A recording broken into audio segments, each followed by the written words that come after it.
हमारे असटार के है अलगे कहानी, अपन पयोई तो बढ़तो परेशानी। आज कैले है बेटा कैसे करभी रे, आशीष यादव के इज्जत नहीं करभी तो मगही में गोड़ कहाँ धरभी रे।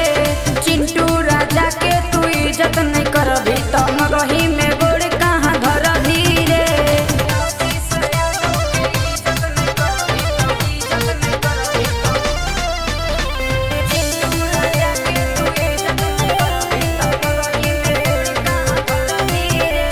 दूसरा के दम पे नहीं उड़ो है बेटा, अपने भौकाल बनावे। कितनो बड़ाई तू अपने में तो बात झुके पड़तो कराया गे। जे कैले है बेटा कैसे करभी रे, आशीष यादव के इज्जत नहीं करभी तो मगही में गोड़ कहाँ धरभी रे।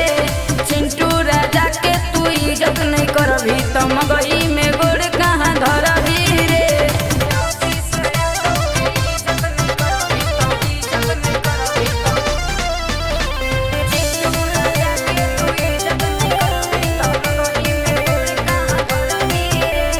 मगही तो होबे करे से शुरू रे, तोरा जैसन के ही तोड़े गुरु रे।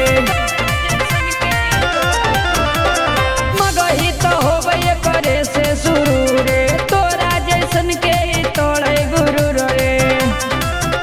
जे कैले है बेटा कैसे करभी रे, आशीष यादव के इज्जत नहीं करभी तो मगही में गोड़ कहाँ धरभी रे। आशीष यादव के इज्जत नहीं करभी तो मगही में गोड़ कहाँ धरभी रे। जगह ना मिलता बेटा।